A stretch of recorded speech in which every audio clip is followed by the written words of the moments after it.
దేవుని ప్రేమించేటువంటి విషయంలో ఖచ్చితంగా స్వలాభాపేక్షతోనే దేవుణ్ణి మనం ఇష్టపడుతున్నాం. ఇప్పుడున్నటువంటి సమాజం అంతా అదే పరిస్థితిలో ఉంది. దేవుని దేవునిగా ఇష్టపడేటువంటి వారు లేరు. దేవుని ఏ విధంగా ఇష్టపడుతున్నారంటే దేవుని ఆశీర్వాదాన్ని బట్టి ఇష్టపడుతున్నారు, దేవుని స్వస్థతలను బట్టి ఇష్టపడుతున్నారు, లేదా దేవుని ద్వారా ఖచ్చితంగా మేలు కలుగుతుందని ఇష్టపడుతున్నారు. కానీ దేవుని యొక్క నిత్య రాజ్యమునకు వారసులం అవ్వాలి. అందుకొరకు దేవుడు మనల్ని పిలిచాడు గనుక అందును బట్టి సంతోషించి దేవుని వెంబడించేటువంటి తరం కనపడట్లేదు. దేవుని సన్నిధిలోనికి వస్తున్నప్పుడు మన పరిస్థితి ఎలా ఉండాలంటే, దేవుడే తప్ప ఇక మనకు ఈ లోకంలో ఏది సంబంధం లేదన్నట్లుగా ఉండాలి. ఇక వేరే ఆలోచన ఏది ఉండకూడదు.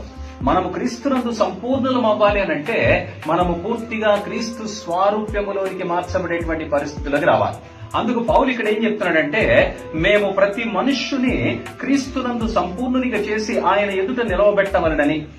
ఇక్కడ వీళ్ళ వల్ల అవుతుందా అనంటే వీళ్ళ వల్ల కాదు, కానీ దేవుని యొక్క రక్తము చిందించబడటం వల్ల ఆ రక్తము ప్రతి పాపమును ఎప్పటికప్పుడు కడిగి వేస్తుంది గనుక దేవుని వాక్యం అనేటువంటి రక్తముతోటి మనం ఎప్పుడైతే ప్రకటిస్తామో, మనం ఎప్పుడైతే బోధిస్తామో, మనం ఎప్పుడైతే ఇతరులకు దేవుని యొక్క సాక్షులుగా నిలబడతామో ఆ మాటలను బట్టి ఒక వ్యక్తిలో క్రీస్తు యొక్క బీజమును నాటగలుగుతాం. ఆ వ్యక్తి పరిపూర్ణతలోకి రావటానికి కావలసినటువంటి ఆ ప్రయత్నం అంతా కూడా దేవుడే తగిన సమయమందు నీరు గట్టి వారిని ఫలింపజేసేటువంటి అవకాశం ఉంది. ఇప్పుడు పౌలు ప్రయాస ఏంటి? ప్రతి మనుష్యుని క్రీస్తునందు సంపూర్ణునిగా చేసి, అంటే మనతో కూడా మాట్లాడుతున్నాడు. ఆయన ఉద్దేశంలో ఆయన బ్రతికున్నప్పుడు మనుషులే కాదు, ప్రతి మనుష్యుని, అంటే పౌలు రాసినటువంటి ఈ పత్రిక దగ్గర నుంచి మొదలు పెడితే మధ్యాకాశంలోనికి ఆయన వచ్చేంత వరకు ఈ వాక్యం ప్రకటింపబడుతూనే ఉంటది.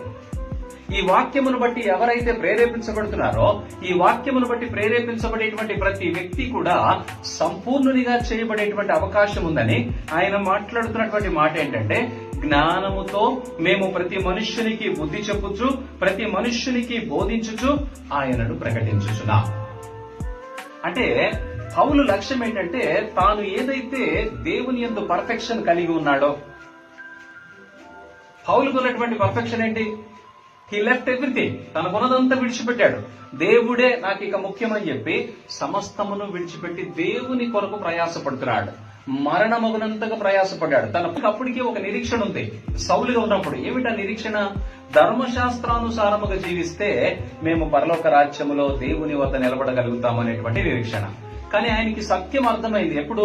యేసు ప్రభువును కలుసుకున్న తర్వాత. అటువంటి పౌలు మనకేం చెప్తున్నాడంటే, నేను ప్రతి వ్యక్తిని క్రీస్తునందు సంపూర్ణునిగా చేయటానికి, అంటే ప్రతి ఒక్కరికి ఉపయోగపడేటువంటి, ప్రతి ఒక్కరిని కడిగి శుద్ధీకరించేటువంటి వాక్యం అనేటువంటి ఉదక స్నానము చేయించేటువంటి ప్రయత్నాన్ని యేసుక్రీస్తు ప్రభు ద్వారా ఎలాగైతే మనకు 4 సువార్తలు వచ్చాయో, పౌలు ద్వారా 16 పత్రికలు మనకు వ్రాయబడ్డాయి. ఇక్కడ ఆయన ఏమంటున్నాడు? ప్రతి వ్యక్తిని సంపూర్ణునిగా చేసి దేవుని ఎదుట నిలవబెట్టవలనని సమస్త విధములైన జ్ఞానముతో.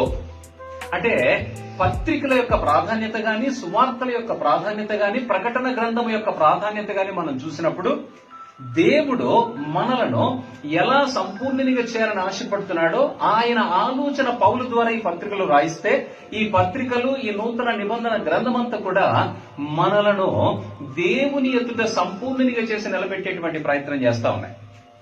అందువల్ల ఈ లేఖనాలలో దేన్ని విడిచిపెట్టకూడదు. పైగా ఈ పత్రికల ద్వారా పవిత్రపరచబడుతున్నటువంటి మనము ప్రకటన గ్రంథము ద్వారా నిరీక్షణ కలిగి ఉండవలసినటువంటి అవసరం. పౌలుకి తెలియదు ఆ ప్రకటన గ్రంథం, కానీ పౌలుకున్న నిరీక్షణ ఏంటి? నిశ్చయముగా నేను మరణించి యేసు ప్రభువు తండ్రి కుడిపార్శ్వమున ఎలాగైతే కూర్చున్నారో నేను కూడా క్రీస్తు కొరకు శ్రమపడి పరలోక రాజ్యములో ఉండగలుగుతా. అందుకే ఆయన ఏమంటున్నాడంటే, నేను ఉన్నంత వరకు ప్రతి ఒక్కరికి బుద్ధి చెప్పే ప్రయత్నం చేస్తాను, క్రీస్తుని గురించి బోధించే ప్రయత్నం చేస్తాను, క్రీస్తు కొరకు వారిని సిద్ధపరిచేటువంటి ప్రయత్నం చేస్తాను. మనకు వాక్యం ఏం చెప్తుందంటే, మనము క్రీస్తు కొరకు సంపూర్ణులుగా సిద్ధపరచుకుంటూ మనము, మన కుటుంబము, మన ఇరుగు పొరుగు వారిని మనము అనేకులను క్రీస్తు కొరకు సిద్ధపరిచేటువంటి వ్యక్తులుగా ఆ సంపూర్ణతలోకి మనం రావాలి.